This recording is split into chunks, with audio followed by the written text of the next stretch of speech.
វាទេសម្រាប់របៀបលេងមើលប្រកួតទៅនឹងហុងកុងអាចនឹងមានកំណើនបងប្អូនទស្សនាច្រើនទៀតឥឡូវយើងមើលការបញ្ជូនរនេះមួយក្បាលបញ្ចូលទីបានយ៉ាងល្អដោយខ្សែការពារសរតនានេះគឺជាគុណភាពនៃការបញ្ចប់ទីរបស់កីឡាករវ័យក្មេងចេញពីបាទក្លឹបបាល់ទាត់វិសាខាសរតនាត្រូវបានគេបាទមើលឃើញនិងស្គាល់ថាជាកីឡាករមួយរូបដែលអាចលេងបានទាំងតំណែងការពារកណ្ដាលនិងតំណែងប្រយុទ្ធនៅថ្ងៃនេះគេក៏នៅតែបង្ហាញគុណផលរបស់ខ្លួនតាមរយៈការតែតបញ្ចូលទីមានន័យថានេះគឺជាគុណភាពនិងភាពមុតស្រួចរបស់សរតនានៅក្នុងប្រអប់ទីការពារប្រអប់ទីខ្លួនឯង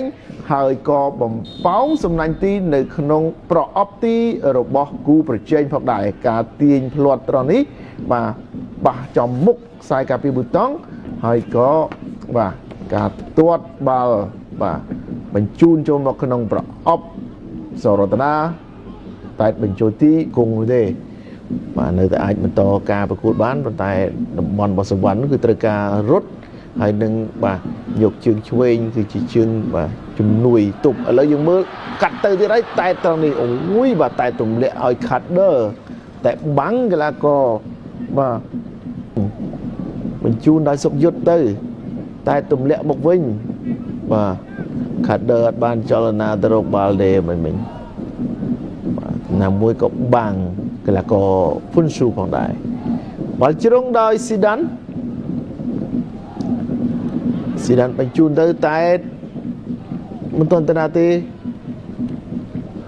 បាទជាប់ជើងរបស់ស៊ីដានទាញចូលឆ្វេងស៊ីដានឲ្យមកខ្ទាតទៅវិញ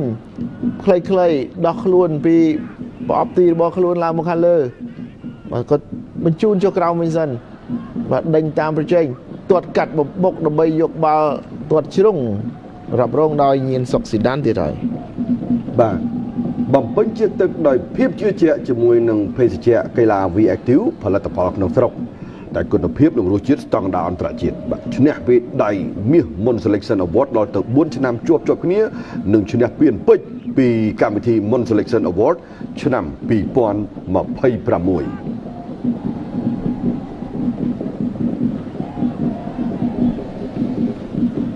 ឥឡូវបដូរពី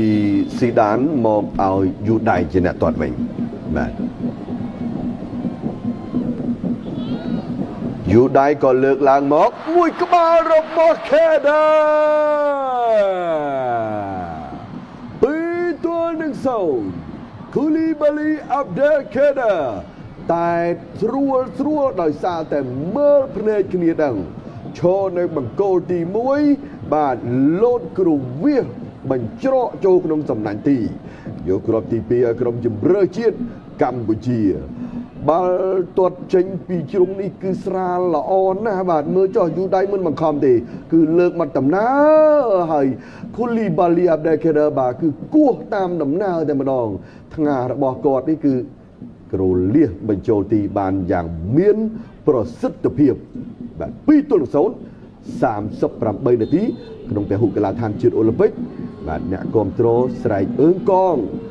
ពេលដែលមានគ្រាប់បញ្ចូលទីជាបន្តបន្ទាប់បាទដើមវគ្គនិងចុងវគ្គតែពេលវេលានៅសល់ជាបន្តទៀតក្នុងការប្រកួតវគ្គទី1នេះបាទមិត្តភាពអន្តរជាតិបាទមិនត្រឹមតែនៅទ្វីបអាស៊ីទេគ្រប់ទ្វីបបាទនៅទូទាំងពិភពលោកកំពុងតែធ្វើការចន្ទធាគ្រប់គ្រងបាល់បែបាំងលូកជើងកេះកាយខាងខ្សែការពារដណ្ដើមបាល់បានតែម្ដងហើយក៏បញ្ជូនត្រង់ទៅមុខចែកមកខាងស្ដាំមកឲ្យ Kinga បាទ Kinga ទម្លាក់មកក្រោមបន្តិចចុចមកខ្លី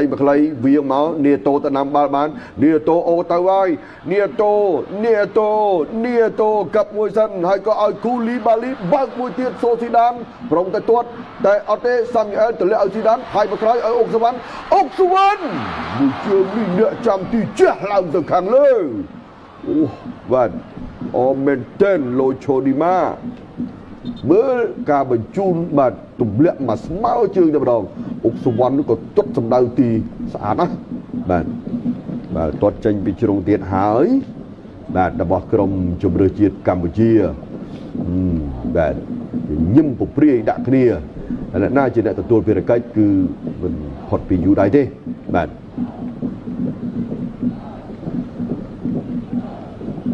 យូដៃ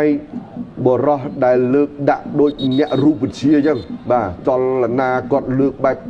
ខ្សែកោងមកគឺស្អាតណាស់អញ្ញាកដាលទាញមកបន្តិចថាហាមមានការគៀកទង្គិចគ្នាបែបណានោះគឺសូមមេត្តាថែរក្សាចិត្តឲ្យត្រជាក់បាទ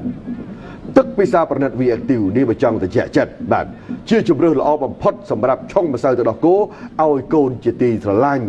ទទួលបានការលូតលាស់ល្អនិងសុខភាពរឹងមាំបាទក្រេបទឹក V-Active មួយហើយយូដៃអូកាវ៉ៃខ្ញុំនិយាយនៅឯស្ទូឌីយោនេះយូដៃទាញទឹកលើក្អឺបាទចឹងលើកដៃជាសញ្ញាលើកមកហើយគូលីបាលីតែម្ដងទៀតតែលើកនេះក្រឡាច់មិនបានចំគោលដៅបាទជាមួយនឹងរតនាជើងអៀតបាត់ទៅហើយការបញ្ជូនក្រោយខ្នងខ្សែការពារនេះមិនបានសម្រេចទេឌីម៉ង់សិលាទាញសិលាបញ្ជូនជើងស្ដាំរបស់គេទៅរកស៊ីដានតែស្កាត់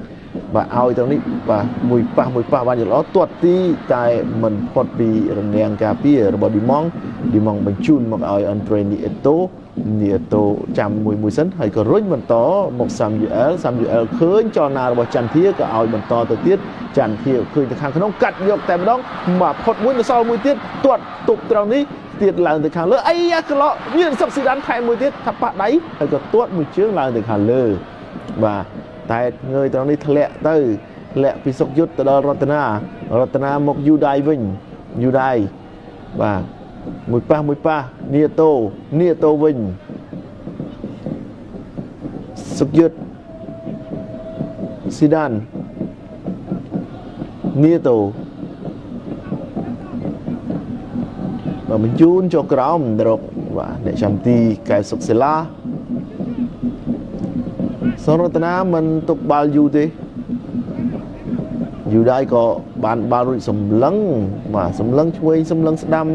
បាទជុំវិញខ្លួនគូបញ្ជូនទៅខាងណាឥឡូវប្រើលបឿនមួយអុកសវណ្ណមួយទល់នឹងមួយអុកសវណ្ណ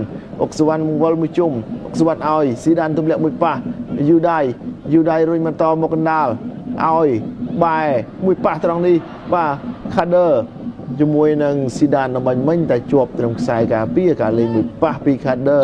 បើការទាញបាទរបស់សរតនាទៅលើប្រធានក្រុម Chencho Gelson ឬអាញាកណ្ដាលផ្ដល់បាល់ពីនៃ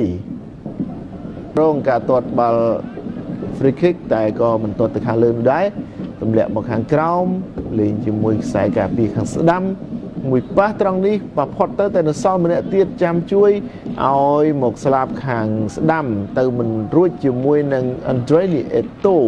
វាទៅរុញបន្តិចឲ្យសាំយូអែលចលនារបស់ស៊ីដាននៅខាងស្ដាំឲ្យទៅស៊ីដានបញ្ឆោតទាញចូលទាត់ឬក៏យ៉ាងណាស៊ីដានចន្ទធាអត់ចលនាត្រង់នេះឈរមើលvàយឺតបន្តិចទៅហើយអីយ៉ាបាទតែម្ដងមកពីសុកយុទ្ធឥឡូវមួយជើងពីក្រៅប្រអប់មិនចំគោលដៅបាទអញ្ញាកណ្ដាលក៏បាទសម្លឹងមើលមក